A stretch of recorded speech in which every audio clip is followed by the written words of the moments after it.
Hi ಸ್ನೇಹಿತರೆ, ನಮಸ್ಕಾರ. ನಾನು ನಿಮ್ಮ ರಾಕೇಶ್ ಪೂಜಾರ್ಜಿ. ನನ್ನ ಐತಿಹಾಸಿಕ ದರ್ಶನ ಯೂಟ್ಯೂಬ್ ಚಾನಲ್ಗೆ ಎಲ್ಲರಿಗೂ ಸ್ವಾಗತ. ಲೈಕ್ ಮಾಡಿ, ಸಬ್ಸ್ಕ್ರೈಬ್ ಮಾಡ್ಕೊಳ್ಳಿ. ಸ್ನೇಹಿತರೆ ನಮಸ್ಕಾರ. ಇಂದು ನಿಮಗೆ ಐತಿಹಾಸಿಕ ಬೆಂಗಳೂರು ದರ್ಶನದಲ್ಲಿ ಬೇಗೂರು ಕೋಟೆ ತೋರಿಸಲಿಕ್ಕೆ ಬಂದಿದ್ದೇನೆ.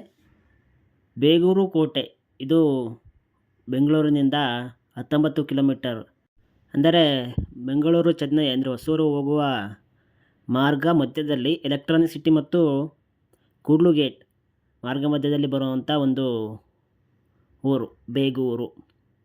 ಬೇಗೂರು ಅಂದ ಕೂಡಲೇ ನಿಮಗೆಲ್ಲರೂ ಕೆಲವು ಜನಕ್ಕೆ ಬೇಗ ನೆನಪಾಗುತ್ತೆ ಬೆಂಗಳೂರು ಅಂತ ಹೆಸರು ಹೇಗೆ ಬಂತು ಅನ್ನೋದಾದರೆ ಅದರ ಮೂಲನೇ ಈ ಬೇಗೂರು. ಅಂದರೆ ಇಲ್ಲಿ ನಡೆದಂತಹ ಒಂದು ಕಾಳಗದ ಶಾಸನದಲ್ಲಿ ಬೆಂಗಳೂರು ಎಂಬ ನಾಮಾಂಕಿತ ಇಲ್ಲಿನೇ ದೊರಕಿದ್ದು.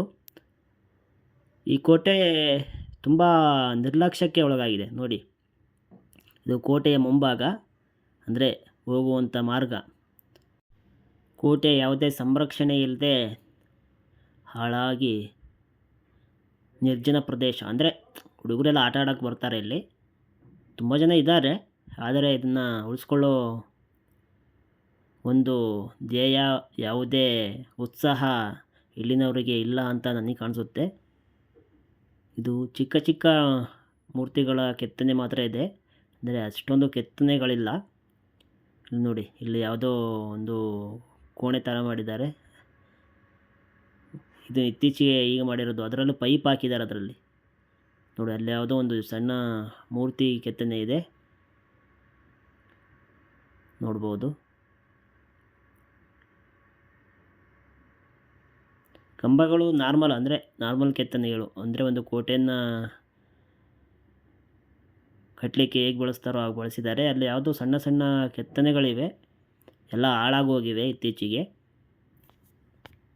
ಈ ಬೇಗೂರು ಕೋಟೆಯ ಇತಿಹಾಸ ನೋಡ್ತಾ ಹೋದರೆ ಬೆಂಗಳೂರಿನ ಅತ್ಯಂತ ಹಳೆಯ ಐತಿಹಾಸಿಕ ಸ್ಥಳಗಳಲ್ಲಿ ಇದು ಒಂದು ಕೂಡ.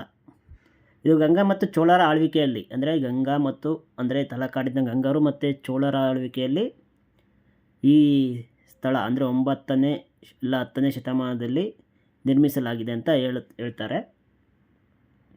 ಅಂದರೆ ಇಲ್ಲಿಂದ ಸ್ವಲ್ಪ ದೂರ ಪಂಚಲಿಂಗೇಶ್ವರ, ಅಂದರೆ ನಿಮಗೆಲ್ಲ ಸ್ವಲ್ಪ ಜನಕ್ಕೆ ಗೊತ್ತಿರೋವಂಥ ಪಂಚಲಿಂಗೇಶ್ವರ ದೇವಸ್ಥಾನ, ಅಂದರೆ ಬೇಗೂರು ಪಂಚಲಿಂಗೇಶ್ವರ ದೇವಸ್ಥಾನ, ಅಂದರೆ ಇದರಿಂದ ಸ್ವಲ್ಪ ದೂರ ಇದೆ. ಇದು ಮೊದಲಿಗೆ ಮಣ್ಣಿನ ಕೋಟೆಯಾಗಿ ನಿರ್ಮಿಸಿದ್ದಾರೆ. ಬೆಂಗಳೂರು ಎಂಬ ಮೂಲ ಪದದ ಉಲ್ಲೇಖ ಈ ಜಾಗದಲ್ಲೇ ದೊರೆತಿದ್ದು. ಅಂದರೆ ಬೆಂಗಳೂರು ಅಂತ ಆವಾಗಲೇ ಇತ್ತು ಅನ್ನೋದಕ್ಕೆ ಸಾಕ್ಷಿ ಈ ಜಾಗದಲ್ಲೇ ದೊರೆತಿದ್ದು. ಅಂದರೆ ಬೆಂಗಳೂರಿನ ಮೊದಲ ವಸಾಹತು, ಅಂದರೆ ಆವಾಗಲೇ, ಅಂದರೆ ಒಂದು ಕೋಟೆ ಅಂತ ಬಂತು ಅನ್ನೋದಾದರೆ ಅದು ಈ ಸ್ಥಳದಿಂದಲೇ ಬಂತು ಅಂತ ಅಭಿಪ್ರಾಯ.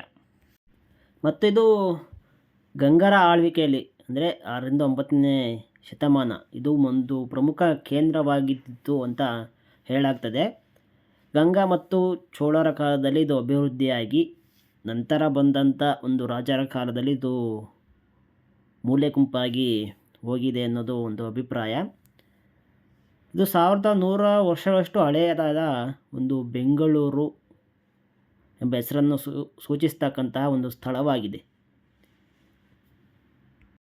ಗಂಗರು ಮತ್ತು ರಾಷ್ಟ್ರಕೂಟರ ನಡುವೆ ಆವಾಗ ಯುದ್ಧಗಳು ಆಗ್ತಾ ಇದ್ದರಿಂದ ಒಂದು ರಕ್ಷಣೆಯ ಮಾರ್ಗವಾಗಿ ಈ ಕೋಟೆಯನ್ನು ನಿರ್ಮಿಸಿರಬಹುದು ಅಂತ ಅಭಿಪ್ರಾಯ ಪಟ್ಟಿದ್ದಾರೆ. ಅಂದರೆ ಮಣ್ಣಿನ ಕೋಟೆ, ಸುತ್ತಲೂ ಮಣ್ಣಿನ ಕೋಟೆ ಇದೆ.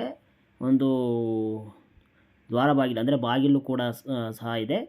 ಹಿಂದೆ 2 ದೇವಸ್ಥಾನಗಳಿವೆ. ಒಂದು ಶ್ರೀ ವಿಶಾಲಾಕ್ಷಿ ದೇವಿ ಸಮೇತ ಕಾಶಿ ವಿಶ್ವೇಶ್ವರ ದೇವಾಲಯ, ಮತ್ತು ಇನ್ನೊಂದು ವೇಣುಗೋಪಾಲ ಸ್ವಾಮಿ ದೇವಸ್ಥಾನ ಇದೆ. ಅಲ್ಲಿ ನೋಡಿದ್ರಲ್ಲ, ದೊಡ್ಡದು ಕಾಶಿ ವಿಶ್ವೇಶ್ವರ ಮತ್ತು ಸಣ್ಣದು ಗೋಪಾಲಸ್ವಾಮಿ ದೇವಸ್ಥಾನ.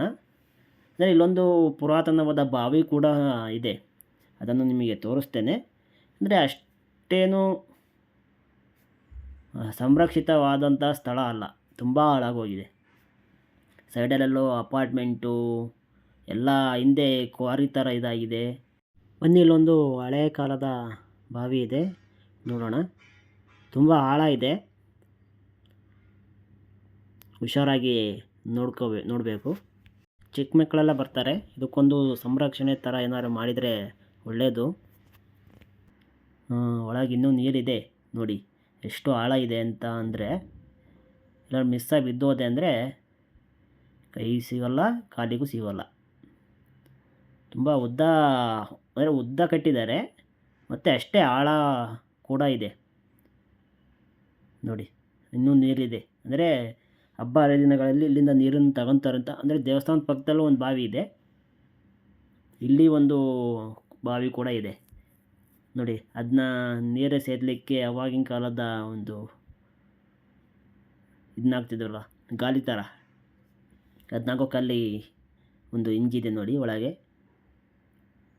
ಅಂದರೆ ಒಂದು ರಕ್ಷಣಾತ್ಮಕವಾಗಿ, ಅಂದರೆ ಒಂದು ಶತ್ರುಗಳ ದಾಳಿಯಿಂದ ತಪ್ಪಿಸ್ಕೊಳ್ಳೋಕ್ಕೆ ಏನು ವ್ಯವಸ್ಥೆ ಮಾಡ್ಕೋಬೇಕು ಆ ವ್ಯವಸ್ಥೆನೇ ಈ ಕೋಟೆ ಒಳಗೆ ಮಾಡಿದ್ದಾರೆ ನೋಡ್ಬೋದು. ಈಗ ಎಲ್ಲ ಆಟದ ಮೈದಾನದ ಥರ ಎಲ್ಲ ಮಾಡ್ಕೊಂಡಿದ್ದಾರೆ ಹುಡುಗರು. ರಕ್ಷಣೆ ಏನು ಸಂರಕ್ಷಿತವಾಗಿ ಇಡಬೇಕಂತ ಯಾರಿಗೂ ಇಲ್ಲ ಅನಿಸೇ ಇಲ್ಲ. ತುಂಬ ಜನಕ್ಕೆ ಇದು ತುಂಬ ಆಳ ಬಿದ್ದಿದೆ. ಅಂದರೆ ಬೆಂಗಳೂರು ಮೂಲ ಎಲ್ಲಿಂದ ಬಂತು ಅನ್ನೋ ಒಂದು ಕೋಟೆಯೂ ಕೂಡ ಇವರು ಸಂರಕ್ಷಣೆ ಕೊಡ್ತಿಲ್ಲ ಅನ್ನೋದಾದರೆ ನಮ್ಮ ರಾಜಕೀಯ ಇದು ಯಾವ ರೇಂಜಿಗೆ ಹೋಗಿದೆ ಅಂತ ನೀವೇ ಅರ್ಥ ಮಾಡ್ಕೊಳ್ಳಿ. ನೋಡಲಿಕ್ಕೆ ಆ ಒಂದು ಮುಖ್ಯ ಬಾಗಿಲು ಮತ್ತು ದೇವಸ್ಥಾನ, ಆ ಒಂದು ಬಾವಿ, ಇಷ್ಟು ಬಿಟ್ಟರೆ ಇಲ್ಲಿ ಏನು ನೋಡಲಿಕ್ಕೆ ಸಿಗೋದಿಲ್ಲ ನಿಮಗೆ. ಅದರಲ್ಲೂ ಇತ್ತೀಚೆಗೆ ಈ ದೇವಸ್ಥಾನಗಳನ್ನು ರಿನೋವೇಷನ್, ಅಂದರೆ ಸ್ಥಳೀಯರೇ ಮಾಡ್ಕೊಂಡಿದ್ದಾರೆ ಅಂತ ಹೇಳಿದರು. ದೇವಸ್ಥಾನದ ಬಾಗಿಲನ್ನು ತೆಗೆದಿದ್ದಿಲ್ಲ, ನಾವು ಆಲ್ರೆಡಿ ಬರೋ ಅಷ್ಟೊತ್ತಿಗೆ ಇದಾಗಿತ್ತು ನೋಡಿ. ಇಲ್ಲೊಂದು ಶಾಸನ ಇದೆ, ತುಂಬ ಹುಡುಕಾಡಿದೆ ಈ ಶಾಸನ ಏನಿರ್ಬೋದು, ಏನಿದೆ, ಈ ಶಾಸನದ ಪಠ್ಯ ಏನಿದೆ ಅಂತ ತುಂಬ ಹುಡುಕಾಡಿದೆ. ಯೂಟ್ಯೂಬ್ ಚಾನಲ್ಗಳನ್ನೆಲ್ಲ ನೋಡಿದೆ, ಒಂದು 20 ಯೂಟ್ಯೂಬ್ ಚಾನಲ್ಗಳು ನೋಡಿದೆ, ಗೂಗಲ್ ಸರ್ಚ್ ಮಾಡಿದೆ, ಏನೇನು ಇದರ ಬಗ್ಗೆ ಏನೇನು ಸುಳಿವು ಸಿಗಲಿಲ್ಲ. ಅಂದರೆ ಇಲ್ಲೊಂದು ಒಂದು ಪುರುಷನ ವಿಗ್ರಹ ಇದೆ, ಅದರ ಪಕ್ಕ ನೋಡಿ ಒಂದು ಮಹಿಳೆಯರ ವಿಗ್ರಹ, ಅಂದರೆ ಮಹಿಳೆಯರ ಕೆತ್ತನೆ ಇದೆ. ಅಂದರೆ ಇಲ್ಲಿ ಇರ್ತಕ್ಕಂಥ ರಾಜರು ಅವಾಗವಾಗ ಇಲ್ಲಿ ಬಂದು ಕಾಲ ಕಳೀತಾ ಇದ್ದರು. ಅಂದರೆ ಅಲ್ಲೇನೋ ಪಠ್ಯ ಇದೆ, ಅದೇನು ಅಂತ ನನಗೆ ಗೊತ್ತಾಗಲಿಲ್ಲ ನೋಡಿ. ಅಲ್ಲಿ ಕೋಟೆ ಬಾಗಿಲಿಗೆ, ಅಂದರೆ ಬಾಗಿಲು ಮುಖ್ಯ ಬಾಗಿಲಿಗೆ ಹಾಕುವಂಥ ಒಂದು 2 ಇವು ಕೂಡ ಕಾಣಿಸುತ್ತೆ, ಇಂಜು. ಕೋಟೆ ಉಳಿಸ್ಕೊಂಡ್ರೆ ಇನ್ನೂ ತುಂಬ ಕಾಲ ಉಳಿಯುತ್ತೆ. ನಮ್ಮ ಬೆಂಗಳೂರಿನ ಜನಕ್ಕೆ ಇದು ಸಿಕ್ಕಿಬಿಟ್ರೆ, ಅಯ್ಯೋ ಜಾಗ ಸಿಕ್ಕರೇ ಸಾಕು ಅಂತ ಅಂದ್ಕೊಳ್ಳೋದ್ರಲ್ಲೇ ಈ ಕೋಟೆನೂ ನೋಡಲ್ಲ ಅವರು, ಹಾಗೆ ಹಾಳು ಮಾಡಿಬಿಡ್ತಾರೆ. ಆಲ್ರೆಡಿ ಸುತ್ತಮುತ್ತ ಎಲ್ಲ ಜಾಗ ಅತಿಕ್ರಮ ಆಗಿದೆ, ಗೊತ್ತಿಲ್ಲ ಅದಿನ್ನೂ ಯಾವಾಗ ಇದಾಗುತ್ತೆ ಅಂತ.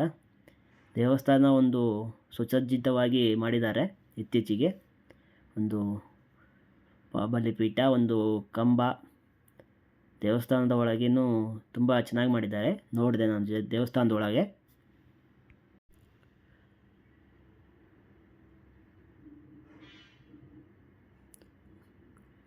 ಆಲ್ರೆಡಿ ಸಮಯ ಆದದ್ರಿಂದ ದೇವಸ್ಥಾನ ಬಾಗಿಲು ಹಾಕ್ಕೊಂಡು ಅರ್ಚಕರು ಹೋಗಿದ್ದರು.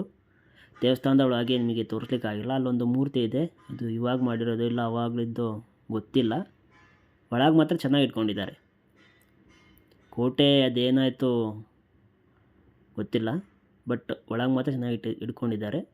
ಅಕ್ಕಪಕ್ಕದಾಗಿ ಇದ್ದಂತಹ ಕೋಟೆ ಕುರುಹುಗಳು ಎಲ್ಲ ಬಿದ್ದೋಗಿದ್ದಾವೆ ನೋಡ್ಬೋದು, ದಿಬ್ಬ ಎಲ್ಲ ಬಿದ್ದೋಗಿದೆ ನೋಡಿ. ಇಲ್ಲೊಬ್ಬರು ಬಂದಿದ್ದಾರೆ ಕೋಟೆ ನೋಡೋಕ್ಕೆ. ಇಲ್ಲಿ ಪಕ್ಕದಲ್ಲೇ ಒಂದು ರೂಮ್ ಥರ ಇದೆ. ಇದು ಸುರಂಗ ಮಾರ್ಗ ಅಂತ ಹೇಳ್ತಾರೆ. ನಾನು ಯಾವುದೋ ಒಂದು ಯೂಟ್ಯೂಬ್ ಚಾನಲಲ್ಲಿ ನೋಡಬೇಕಾದ್ರೆ ಇದು ಸುರಂಗ ಮಾರ್ಗ ಇತ್ತು. ಇದು ಟಿಪ್ಪುವಿನ ಬೇಸಿಗೆ ಅರಮನೆ, ಇಲ್ಲ ಅಂದರೆ ಮೀನಾಕ್ಷಿ ದೇವಸ್ಥಾನ, ಅಂದರೆ ಉಳಿಮವ ಮೀನಾಕ್ಷಿ ದೇವಸ್ಥಾನದ ಕೆರೆ ಪಕ್ಕದಲ್ಲಿ ಹೋಗಿ ಸೇರ್ತಾ ಇತ್ತು ಅಂತ ಅದರಲ್ಲಿ ಹೇಳಿದ್ದಾರೆ. ನನಗೂ ಗೊತ್ತಿಲ್ಲ, ಬಟ್ ಇಲ್ಲಿ ಶನಿ ಮಹಾತ್ಮ ದೇವಾಲಯನ ಮಾಡಬೇಕು ಅಂತ ಅಂದ್ಕೊಂಡಿದ್ರಂತೆ, ಅದು ಕೂಡ ಆಗಿಲ್ಲ. ನೋಡಿದ್ರಲ್ಲ ಸ್ನೇಹಿತರೆ, ಇದು ಬೇಗೂರಿನ ಕೋಟೆಯ ಕತೆ. ಮತ್ತೆ ಸಿಗೋಣ, ಧನ್ಯವಾದಗಳು.